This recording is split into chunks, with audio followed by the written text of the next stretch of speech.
This is Eddie Hearn, Matchroom Boxing. You are watching Sporting Icons. You don't need to be anywhere else. Okay, so the president of the UFC has said that boxers are overpaid. And this is what he had to say.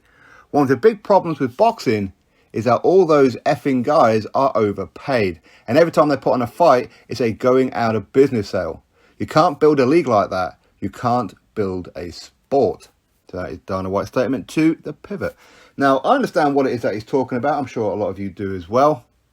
Yes, a lot of boxers do get way more than what they are worth from a certain point of view. But for him to say that it's a going out of sale business, yeah, I mean, it kind of is, of course. You know, it is a gamble for sure. You know, when Frank Warren, for example, put in $41 million, and that's just for the main event for Tyson Fury Dillian White, that's a hell of a gamble. It's a hell of a gamble. But for the most part, people who do that are going to be confident that they can get their money back. Okay, nobody's going to willingly overpay fighters and just go, okay, fine, I don't care if we make a loss, here's your money. Okay, that isn't what's going to happen. And for him to say you can't build a league like that, you can't build a sport, I mean, well, boxing's been going around for a long, long time. But if you look at the people, for example, those who do pay the big money, if you, if you look at Frank Warren, if you look at Eddie Hearn, and if you look at Al Heyman and Bob Arum, well, they're not living in council flats, are they? You know, they've got huge houses with a lot of money in their bank. So quite clearly, they're doing okay.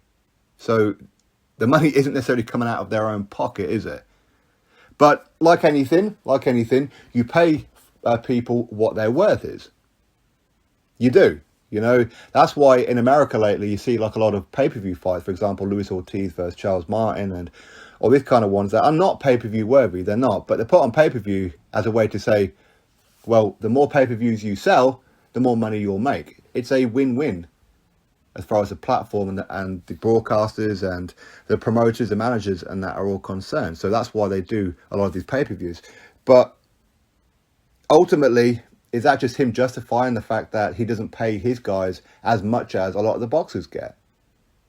Probably, because I'm pretty sure Dana White, again, much like Bob Arum, Eddie Hearn and everybody, isn't living in a 2-bedroom shack.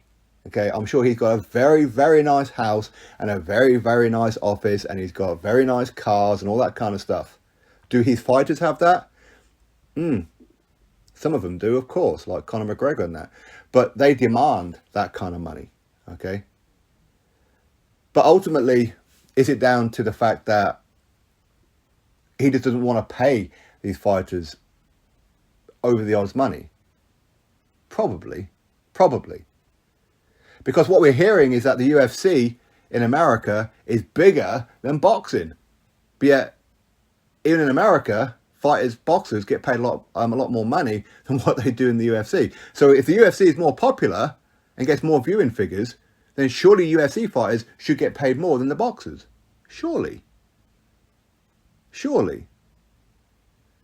But anyway, I mean, I'd like to see what happens with Dana White. He was toying with the idea of entering the world of boxing over like the last 3 or 4 years now, but as of yet, he hasn't done it. So I'll be interested to see what it is that he does when he does try and do it. If he does do it, of course. But putting out those kind of statements is probably going to get boxers going, but you don't want to pay people. Why would I go with you? I'm going to continue with Matchroom. I'm going to continue with the PBC or Top Rank. Anyway, do you agree with him? Do you disagree with him? Drop your thoughts below, click thumbs up, subscribe. Catch you on the next video.